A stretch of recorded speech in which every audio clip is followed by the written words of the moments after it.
Namaskaram, Sadguru.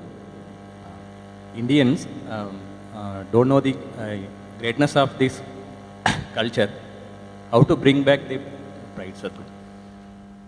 I think one thing we have to do is rewrite a more responsible history of what has happened in this land for a long time. Not in the last 3,000 years, not in the 1400 years. What people in this land have done for a long time has to be brought back. In other countries, people are studying this. If you go to…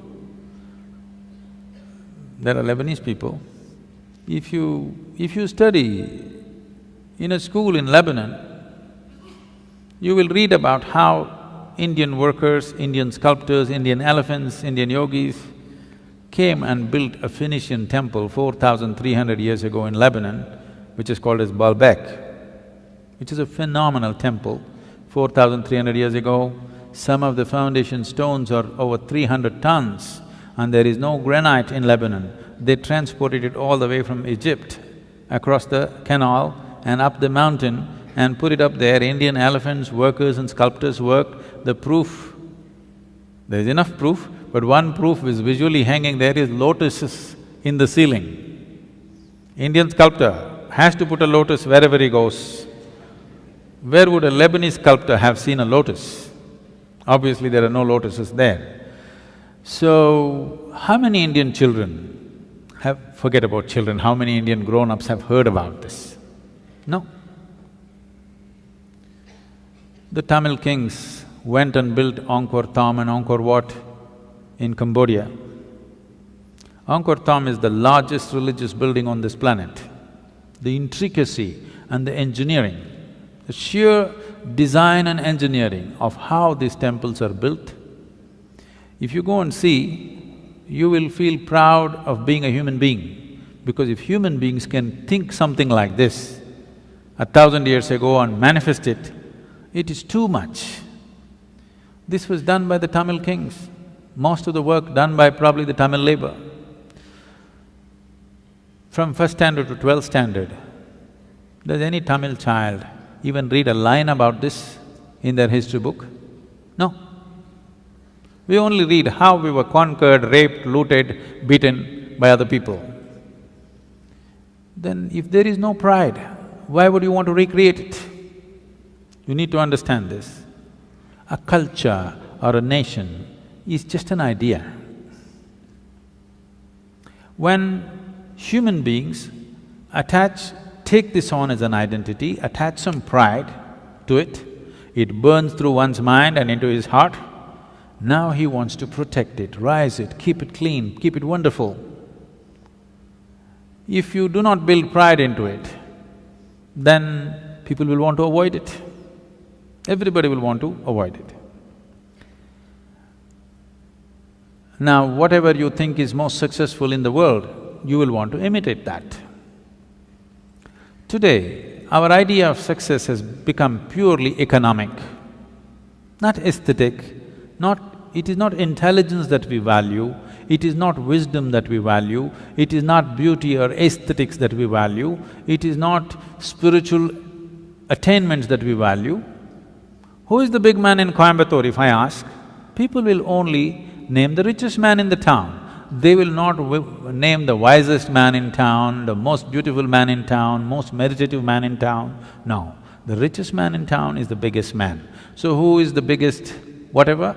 Whichever is the richest nation, whichever is the richest culture, power and money have become the highest goals, which itself is a very rudimentary way of looking at life.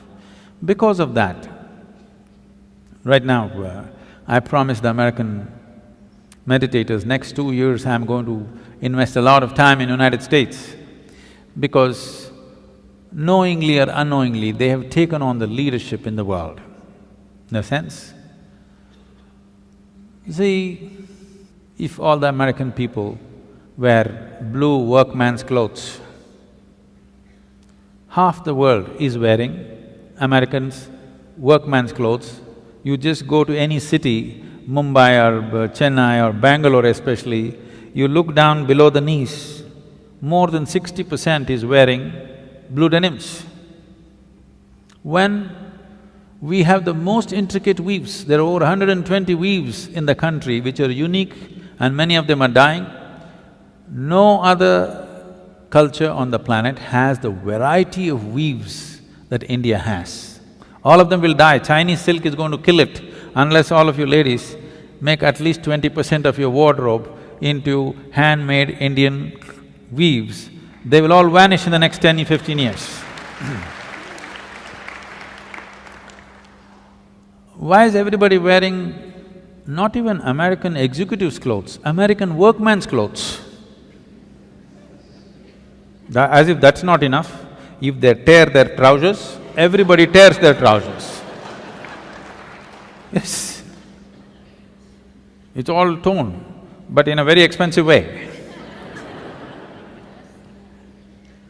Now, if Americans put carbon dioxide in a bottle and drink it, even a kindergarten child knows human body needs oxygen, not carbon dioxide. But because America drinks carbon dioxide and says this is the real thing, more than half the world drinks carbonated water today. If you go to one of the remote villages here, there may be people, not in this area maybe, but anywhere else if you go, they might not have heard the word yoga, but they know what is Coca-Cola. Okay?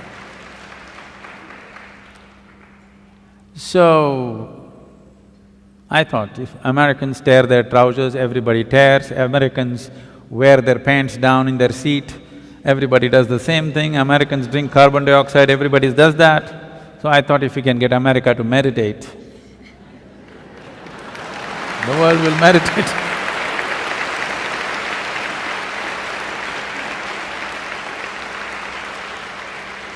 So, we are doing a little bit of a big push in the next 2 years in United States. We want America to meditate.